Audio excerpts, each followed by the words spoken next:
स्वागत है आपका अपने YouTube चैनल टारगेट परीक्षा जगत में। हमने पिछली क्लास में जो टेस्ट हमारा चल रहा है उसके 10 MCQ करा दिए थे, लेकिन आज हम उसके आगे के MCQ कराने वाले हैं। तो देखिए अगला MCQ क्या बोल रहा है। किसी चालक की लंबाई उसकी प्रारंभिक लंबाई की 3 गुनी करने पर प्रतिरोध हो जाएगा। ऑप्शन ए 9 गुना, बी 3 गुना, सी 1/9 गुना और डी 1/3 गुना। हमें ये बताना अगर हम किसी प्रतिरोध यानी हम किसी तार की लंबाई को बढ़ा दें, उसका कितना गुना कर दें, उसका अगर हम 3 गुना कर दें तो उसका प्रतिरोध पर क्या असर पहुंचेगा। क्या वो बढ़ेगा या घटेगा या कोई असर नहीं पहुंचेगा। अगर कितना बढ़ेगा तो कितना बढ़ेगा। तो देखिए इसको कैसे समझना है। मान लीजिए कि किसी तार का पहले प्रतिरोध R था। क्या वो था? R1 था, ऐसे मान लीजिए। चलो मान लिया हमने R1 था, ठीक है, कोई दिक्कत नहीं। और उसकी लंबाई क्या थी? L1 थी। और उसका क्षेत्रफल A था।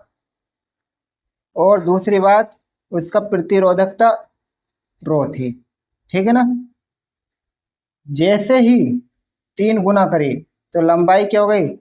3L1 हो गई। इसको L1 को हटा दो, सिर्फ L रहने दो। पहले L थी, बाद में 3L हो गई। 3 गुना तो हो गई, पहले L थी, बाद में 3L हो गई। क्षेत्रफल पर कोई असर नहीं पहुंचा, रो पे कोई असर नहीं पहुंचा, लेकिन प्रतिरोध भी चेंज हो जाएगा, वो हो जाएगा R2, ये वाला। अब इसका फॉर्मूला लगा दीजिए। क्या होता है? रो बराबर RA/L। ठीक, ये फॉर्मूला पहले वाले के लिए हमने मान लिया कि यह वाला फॉर्मूला हुआ R1, और दूसरे वाले के इसको रो1 कर देते हैं। दूसरे वाले के लिए R2 बराबर रो2 बराबर R2A/L। और पहला वाला में कितना L है? Single L। और दूसरे वाले में कितना? 3L। इन दोनों को आपस में बराबर रखिए। जब बराबर रखोगे इनको तीनों को आपस में, तो ये क्या बनेगा? रो1 इक्वल रो2। ठीक है ना। तो रो1 का मान R1A/L, रो2 का मान R2A/3L। इसका A से इसका L कट जाएगा, इसका A से इसका A कट जाएगा, इसका L से इसका L कट जाएगा। तो क्या बना? R1 equal R2/3। तिरछी गुणा करेंगे तो ये आएगा 3R1 इक्वल R2। तो भाई यहाँ पर अब देखो ध्यान से, क्या फर्क पहुंचा? 3 गुना हो चुका है। क्या हो गया? 3 गुना। तो भाई इसका आंसर जो होगा वो कितना हो जाएगा? 3 गुना हो जाएगा। ठीक है। अगला सवाल देखते हैं। ताप बढ़ाने पर किसी चालक का विद्युत प्रतिरोध क्या अपवर्तित रहता है, बढ़ता है, घटता है, या कभी बढ़ता है और कभी घटता है? तो इसका सही आंसर क्या होगा बताइए जल्दी से। इसका सही आंसर होगा बढ़ता है। ठीक है, ऑप्शन नंबर बी, बढ़ता है। अगला सवाल देखेंगे। प्रतिरोधों के समांतर संयोजन में समान होता है, यानी अगर हम प्रतिरोधों को समांतर क्रम में जोड़ते हैं तो क्या समान रहता है? समांतर में भाई धारा तो उसके अंदर बढ़ जाती है, तो धारा बढ़ेगी तो क्या समान होगा? विभवांतर होगा। तो इसके 4 ऑप्शन है, तो इसका क्या आंसर हो जाएगा सही? विभवांतर। ठीक, अगला सवाल देखते हैं।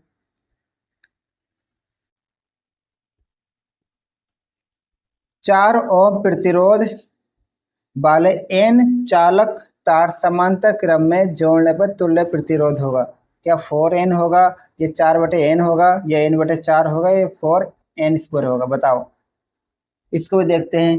क्या बोला कि 4 ओम प्रतिरोध वाले n चालक तार हैं। कितने तार हैं? n। संख्या कितनी? n है। और हर एक कितना है? मान लीजिए कि R1 4 हो गया, R2 4 हो गया, R3 4 हो गया। इस तरीके से कुल मिला के जो Rn होगा वो भी क्या होगा, 4 होगा। ये कहना चाह रहा है सवाल, ये जितने प्रतिरोध लगे होंगे सबके सब कैसे होंगे, 4 ओम के हो लगे होंगे। अब कौन से क्रम में जोड़ा, समांतर क्रम में जोड़ा। समांतर क्रम में जोड़ेंगे तो फॉर्मूला तुम्हें पता ही है क्या होता है, 1/R बराबर 1/R1, इसी तरीके से plus 1/R2 plus 1/R3 dead dead से चलता है 1/Rn, यही तो चलेगा। तो भाई नीचे 4 आते रहेगा सबके, इस तरीके से Rn का भी मान क्या होगा, 4 होगा। ठीक, और ये कितने चल रहे, n संख्या तक चलेगा। सबका एलसीएम क्या रहेगा, सबका एलसीएम रहेगा 4। ऊपर क्या होगा, 1 प्लस 1 प्लस डेढ़ डेढ़ डेढ़ चलते रहेगा। तो ऊपर का तो भाई हम जोड़ नहीं पाएंगे, क्यों नहीं जोड़ पाएंगे, क्योंकि n है, और n का मतलब यहाँ पर कोई फिक्स नहीं है कि भाई कहाँ तक चल रहा है, ये तो चल ही रहा है। ऊपर वाली संख्या को तो हम जोड़ नहीं पाएंगे। तो भाई ऊपर क्या कर देंगे हम, n कर देंगे और नीचे 4 कर देंगे। तो जो इसका आंसर बनेगा वो कितना बनेगा, n/4। लेकिन इस सवाल, हाँ अभी 1 मिनट, 1/R का मान जी आ चुका है। अगर हम इसका R का मान निकालेंगे तो भाई ये पलट जाएगा, तो ये हो जाएगा 4/n। ठीक, तो इसका आंसर जो आया वो 4/n आ चुका है। अगला सवाल देखते हैं।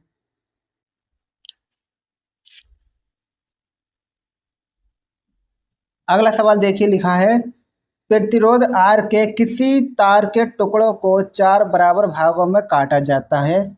इन टुकड़ों को फिर पार्श्व क्रम में संयोजित कर देते हैं। यदि संयोजन का तुल्य प्रतिरोध R डैश है तो R/R डैश अनुपात का मान ज्ञात कीजिए। वाह, सवाल है ये, हमें तो पता नहीं।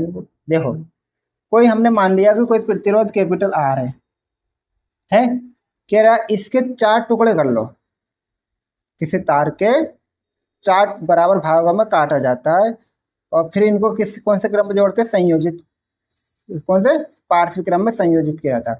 तो भाई 4 टुकड़े कर लो इसके। तो भाई पहला क्या हो जाएगा, पहला हो जाएगा, बताइए पहला क्या बनेगा, इसके 4 टुकड़े करेंगे तो एक हो जाएगा 1/4।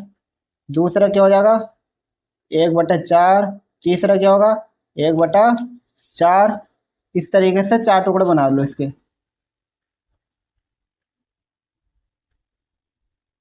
इस तरीके से 4 टुकड़े हो जाएंगे, 1/4 1/4 1/4। ठीक, ये 4 टुकड़े कर लिए।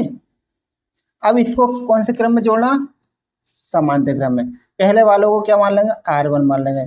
तो R1 का मान 1/4, R2 का मान 1/4, R3 का मान 1/4, R4 का मान 1/4।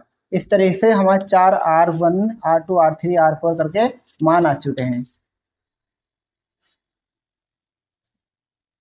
अब इसको सॉल्व करते हैं। तो भाई समांतर क्रम का फॉर्मूला क्या होता है,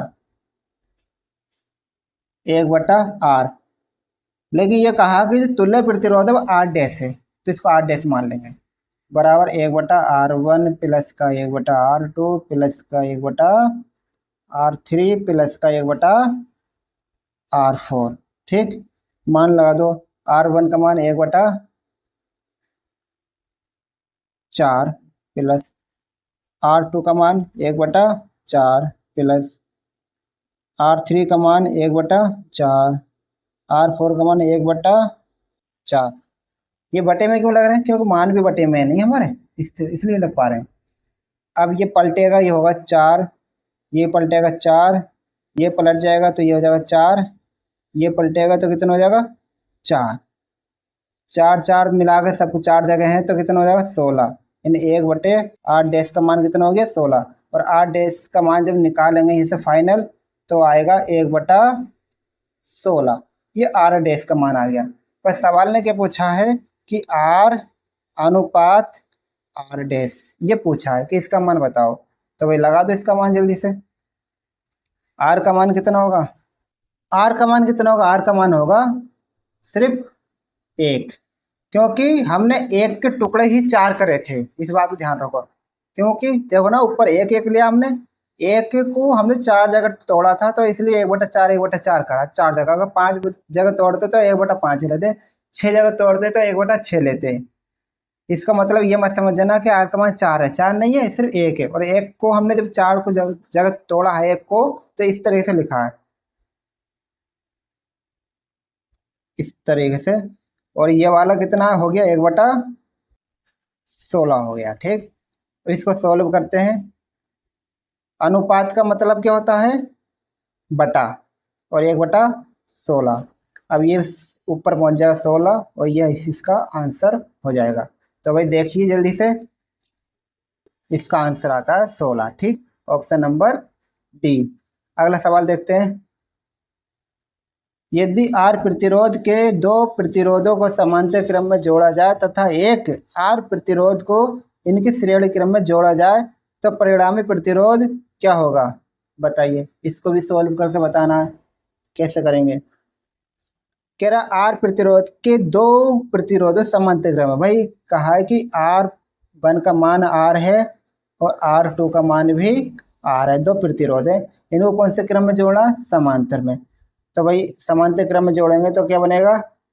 1/R डैश बराबर 1/R1 प्लस 1/R2। तो ये बनेगा 1/R प्लस का 1/R। तो ये होगा तुम्हारा 2/R, यानी 1/R डैश का मान कितना आ गया? 2/R।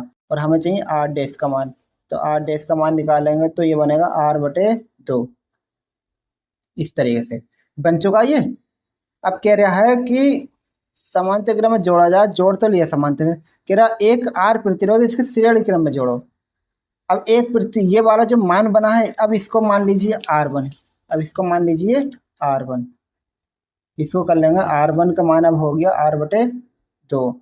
और दूसरा प्रतिरोध एक और लिया हमने जिसका मान है R, जिसका मान क्या R है। अब क्या श्रेणी में जोड़ो, श्रेणी में जोड़ने का तरीका क्या? सिंपल तरीका होता है, इन दोनों को नॉर्मली जोड़ दो। तो भाई श्रेणी में जोड़ेंगे तो क्या होगा? श्रेणी में जोड़ेंगे तो क्या होता है? R डबल डैश कर देते हैं, क्योंकि एक डैश ले चुके हैं पहले से, बराबर R1 प्लस का R2। तो R1 का मान R/2, R2 का मान R। नीचे बन मारेंगे, एलसीएम लेंगे 2 आगा, तिरछी गुणा करेंगे तो R प्लस के 2R, टोटल मिला के कितना हो गया? 3R/2। अब इसका आंसर चेक करते हैं, क्या आंसर हमारा ठीक है? ये 3R/2 ये आ चुका है। ठीक, इस प्रकार आज की क्लास हम वहीं एंड करते हैं। कल को आगे के न्यूमेरिक यानी आगे के MCQ कराएंगे। धन्यवाद।